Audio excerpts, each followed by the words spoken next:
নমস্কাৰ, এই মুহূৰ্তৰ এটা ব্ৰেকিং নিউজ। বহু জল্পনা কল্পনাৰ অন্তত অৱশেষত আজি আৰম্ভ হৈছে অসম বিধানসভা নিৰ্বাচনৰ ভোট গণনাৰ প্ৰক্ৰিয়া। বহু প্ৰত্যাশিত সেই দিনটো অৱশেষত আহিল। সমগ্ৰ অসমবাসীৰ ৰাইজ ব্যাপক উৎকণ্ঠাৰে আজিৰ দিনটোলৈ অপেক্ষা কৰি আছিল।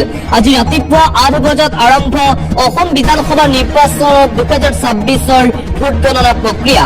বহুকেইটা সমষ্টিত তীব্ৰ প্ৰতিদ্বন্দ্বিতা দেখিবলৈ পোৱা গৈছে। যোৰহাট সমষ্টি, মধ্য গুৱাহাটী সমষ্টি, দিছপুৰ, জালুকবাৰী আদি সমষ্টি আকৰ্ষণীয় হৈ পৰিছে। বহু জল্পনা কল্পনাৰ অন্তত অৱশেষত আজি ৰাতিপুৱা 8 বজাত আৰম্ভ অসম বিধানসভা নিৰ্বাচনৰ ভোট গণনা প্ৰক্ৰিয়া। দুপৰীয়া ভাগত স্পষ্ট হৈ পৰিব অসমত পৰৱৰ্তী কোনটো দলে চৰকাৰ গঠন কৰিব, অসমৰ পৰৱৰ্তী মুখ্যমন্ত্ৰী কোন হ'ব। কিছু ঘণ্টা পিছতে স্পষ্ট হৈ পৰিব কাৰ দখললৈ যাব দিছপুৰৰ শাসনভাৰ। তাক লৈ এতিয়াও ব্যাপক চৰ্চা চলিছে, চৰ্চা তুংগত উঠিছে। আজি ভোট গণনা চলি আছে। এনডিএ নে বিৰোধী ঐক্যই সেই ফাঁকি মাৰিব, তাক লৈ চৰ্চা এতিয়াও তুংগত। আৰু মাত্ৰ কেইটামান ঘণ্টাৰ পাছতে স্পষ্ট হৈ পৰিব সকলো কথা। 126টা সমষ্টিৰ ভিতৰত কেইবাটাও সমষ্টিত দেখিবলৈ পোৱা গৈছে তীব্ৰ প্ৰতিদ্বন্দ্বিতা। আকৰ্ষণীয় যুঁজ হৈছে কেইবাটাও সমষ্টিত। যোৰহাটত হিতেন্দ্ৰনাথ দেৱ গোস্বামী বনাম প্ৰদেশ কংগ্ৰেছৰ সভাপতি গৌৰৱ গগৈৰ মাজত তীব্ৰ প্ৰতিদ্বন্দ্বিতা। যোৰহাটত তীব্ৰ যুঁজ হৈছে। আটাইতকৈ চৰ্চাত আছিল যোৰহাট সমষ্টি। দিছপুৰ সমষ্টিত ত্ৰিকোণীয় যুঁজ দেখিবলৈ পোৱা গৈছে। এফালে বিজেপি প্ৰাৰ্থী প্ৰাক্তন কংগ্ৰেছ নেতা প্ৰদ্যুৎ বৰদলৈ, কংগ্ৰেছ প্ৰাৰ্থী মীৰাবৰ ঠাকুৰ আৰু নিৰ্দলীয় প্ৰাৰ্থী জয়ন্ত কুমাৰ দাসৰ মাজত ত্ৰিকোণীয় যুঁজ দেখিবলৈ পোৱা গৈছে। দিছপুৰত তিতাবৰত ধীৰাজ গোৱালা, প্ৰাণপূৰ্ণী ভাস্কৰ বৰুৱাৰ মাজত দেখিবলৈ পোৱা গৈছে তীব্ৰ প্ৰতিদ্বন্দ্বিতা। এইকেইটা সমষ্টিত হৈছে তীব্ৰ যুঁজ। আন এক চৰ্চাত থকা সমষ্টি মৰিয়নি সমষ্টিত বিজেপি প্ৰাৰ্থী ৰূপজ্যোতি কৰ্মী বনাম ৰাইজৰ দলৰ প্ৰাৰ্থী জ্ঞানশ্ৰী বৰাৰ তীব্ৰ প্ৰতিদ্বন্দ্বিতা। শিৱসাগৰত কুশল দৌৰী বনাম অখিল গগৈ। আটাইতকৈ বেছি চৰ্চাত আৰু বিতৰ্কত আছিল শিৱসাগৰ সমষ্টি, আৰু শিৱসাগৰ সমষ্টিত দেখিবলৈ পোৱা গৈছে তীব্ৰ যুঁজ।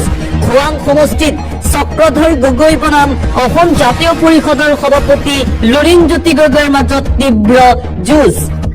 আজি অসম বিধানসভা নিৰ্বাচনৰ ভোট গণনা চলি আছে। ভোট গণনা চলি থকাৰ মাজতে এই বিগ ব্ৰেকিং নিউজ আহিছে।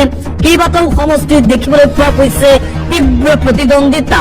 বহুকেইটা সমষ্টি চৰ্চাত আছিল, আৰু সেই চৰ্চাত থকা সমষ্টিত আশা কৰা ধৰণে প্ৰতিদ্বন্দ্বিতা দেখিবলৈ পোৱা গৈছে। মধ্য গুৱাহাটীত বিজেপি প্ৰাৰ্থী বিজয় গুপ্তা বনাম অসম জাতীয় পৰিষদৰ বহু চৰ্চিত যুৱ প্ৰজন্মৰ প্ৰাৰ্থী কুন্তি চৌধুৰীৰ যুঁজ। এনডিএ নে বিৰোধী কোনে মাৰিব সেই খাকি। 126টা সমষ্টিৰ ভিতৰত কেইবাটাও সমষ্টিত দেখিবলৈ পোৱা গৈছে তীব্ৰ প্ৰতিদ্বন্দ্বিতা। কিছু সময় আৰু কেইটামান ঘণ্টাৰ পাছতে স্পষ্ট হৈ পৰিব অসমত নতুন চৰকাৰ কোনে গঠন কৰে, অসমৰ পৰৱৰ্তী মুখ্যমন্ত্ৰী কোন হয়। গৌৰৱ গগৈ অসমৰ পৰৱৰ্তী মুখ্যমন্ত্ৰী হ'ব পাৰিবনে? দিছপুৰৰ শাসনভাৰ কংগ্ৰেছে দখল কৰিব পাৰিবনে? ইয়াক জানিবলৈ হলে আৰু কিছু সময় অপেক্ষা কৰিব লাগিব। ভোট গণনাৰ প্ৰতিটো খবৰ পাবলৈ এই চেনেলটো আপোনালোকে যদি ইউটিউবত চাই আছে ছাবস্ক্ৰাইব কৰক, ফেচবুকত যদি চাই আছে চেনেলটো ফলো কৰি ৰাখক, কিয়নো প্ৰতি মুহূৰ্তৰ খবৰ আমি আপোনালোকক জনাবলৈ চেষ্টা কৰিছো। চলি আছে ভোট গণনা। অসমকে ধৰি পশ্চিমবংগ, তামিলনাডু, পুডুচেৰী, কেৰালাতো হৈ আছে বিধানসভা নিৰ্বাচনৰ ভোট গণনা প্ৰক্ৰিয়া।